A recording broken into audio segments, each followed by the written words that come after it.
we're only into June, and the new models of Harley Davidson, the 2024s, have been selling great nationwide. But there's already rumors and speculation about changes for 2025. And while it's still early, and I hate doing speculation videos because I don't have any inside information, I'm going to tell you what I've been hearing. Stick around.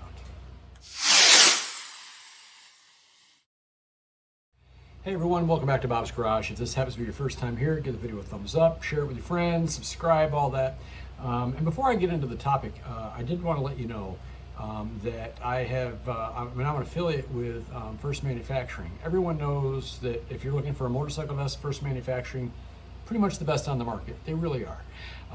High quality vest, you can build your own.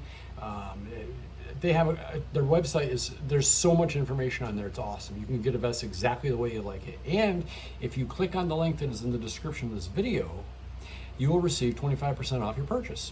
Not bad. Just use the coupon code Bob's Garage. You get 25% off. So thank you for First Manufacturing for working with me. I appreciate it. And they may be sending me something. If they do, obviously I'll be giving that away. I usually give away the products that I get. Most of the products that I get from manufacturers I do give away.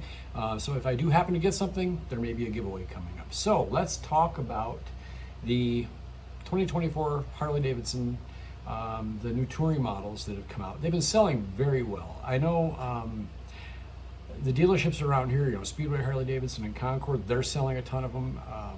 From what I understand, I haven't been to a lot of other dealers, but I guess nationally they're really selling well.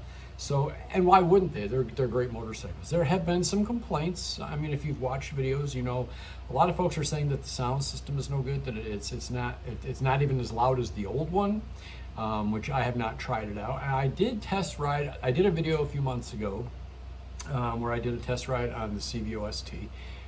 Great bike. Not for me, not my style of riding, but it's an amazing motorcycle. And then just last week I was at Speedway Harley Davidson, just killing some time waiting for something, and I took one of the regular road glides out for a test ride. And again, what an amazing motorcycle. They did such a great job with these bikes. And again, they're not perfect. There have been some issues. I understand that. Harley Davidson is aware of it. There have been some software upgrades.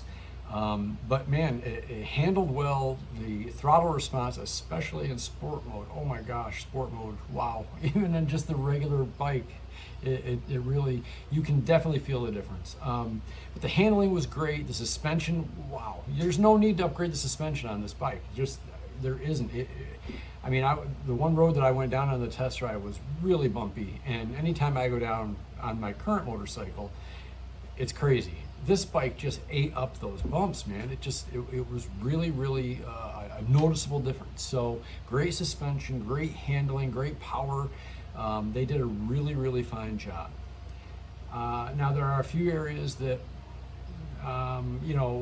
electrically, there have been some electrical issues. I know that there's been some videos, some guys that bought the bikes that got stranded. Bikes wouldn't start. There were some software updates for that. Batteries had to be replaced. One gentleman had to have his ECM replaced.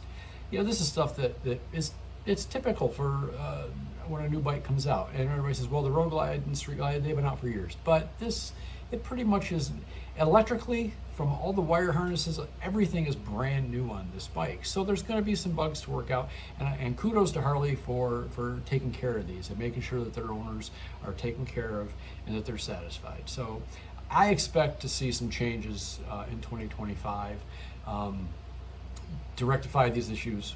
Maybe the stereo will get louder. Again, I didn't try out the stereo when I was riding the test ride on either bike that I rode.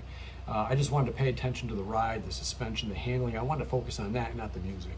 And but from what I understand, it's just not as loud as the system that I have in my 2023 Road Glide ST.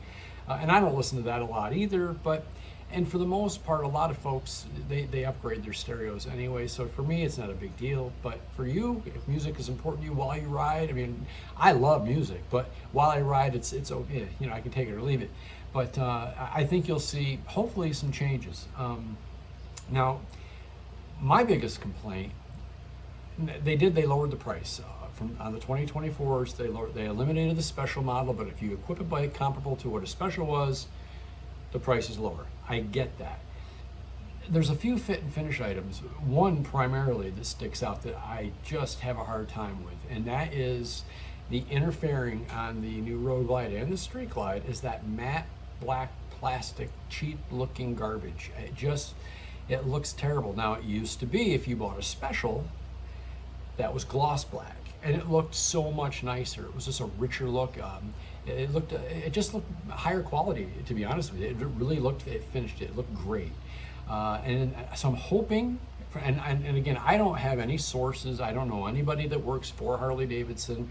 I don't have any connections, none of that nonsense. But I've just heard a few things here and there. One of the things I've heard is that next year for 2025, you're going to be able to get the gloss black interfering. Hopefully that is true, because I got to tell you, it really is kind of ugly, that matte black. And yeah, I like the black, okay, but it gloss black, and because the black goes with any color bike. I don't care what color the bike is. Make that gloss black inside. I know a lot of folks like to do that color match, and to me that's just too much color. You know, I like the black in there, but that's one of the upgrades. So I heard the stereos are going to get upgraded. I heard that the interfering is going to be available in gloss black. I have heard there are going to be a few more options. Like this year, there was the ST option package you get, and the touring option package where they could add seats and different things. I heard there's going to be a few more options for that. I don't know what they are. I don't know what they possibly could be, because they've done a good job with that so far. And so I don't know what else they're going to do, but I heard they're going to make some changes. And again, I give Harley Davidson credit for making it easier for people to go on their website, build the bike the way you want it. And if you want, build it the way you want, and have the dealer order it for you, and boom, it comes in exactly the way you want it. I just think that's kind of cool. I like that. You know, coming from the car business, years ago I worked in the car business, and people would come in and factory order the car exactly the way they wanted it. They'd wait 6 weeks and the car would come in. And I think it's kind of neat, rather than just buying one off the lot. You know, folks go into the showroom and they see a Harley Davidson. If they built it themselves, there's kind of a sense of ownership. I don't know. It's just a neat little perk. I hope they go ahead and do something like that with more of these option packages, and let people pick out the bike that they want. Have you guys heard of anything? Have you heard of any changes that they're going to be doing? I heard one. I watched a YouTube video, and the guy mentioned that he heard that the Softails were going to be getting a bunch of upgrades. Which, man, they just upgraded them just a few years ago. So I don't know about that. Softails are really, really great motorcycles. The suspension was upgraded, the frame, everything was upgraded on those just a few years ago. So I find it hard to believe they're going to do too much with that. They redid the Sportster line, which hasn't taken off yet, but if you get a chance, ride one of those. I'm telling you, I think that bike will catch on, because they're really, really a nice motorcycle. They've got a lot of power, and a lot of fun to ride. Really handle well. I rode one when we had the demo truck here, so if you get a chance, take one for a ride. But again, comment down below and let me know if you've heard of anything that they're going to be doing for 2025, or any changes that you would like to see. For instance, like I mentioned, the interfering being gloss black, and the stereo system upgrade. You know, they upgraded the seats. I got to tell you, man, those seats on these 2024s are amazing. They're very nice seats. I don't see a huge need to upgrade the seats. I've heard from people that have ridden these things for a lot of miles and are very satisfied with the seats. So I think you can buy one of these bikes now right out of the box and not have to put a ton into it. Yeah, you got to put pipes on it. I mean, obviously. And if you want a high flow air filter, you're going to have to do a tuner. But man, the 117 motor with the stock suspension, with the stock seat, even the grips are nice. I mean, they really did a great job. So if they can just fine tune it a little bit for 2025, we'll see. Anyway, that's all I have. Please comment down below with anything you've heard, any ideas you think that would make the bikes better for next year. And just let me know what you're thinking. And again, I appreciate you stopping by. Thanks for coming along for the ride. I'll see you in the next one.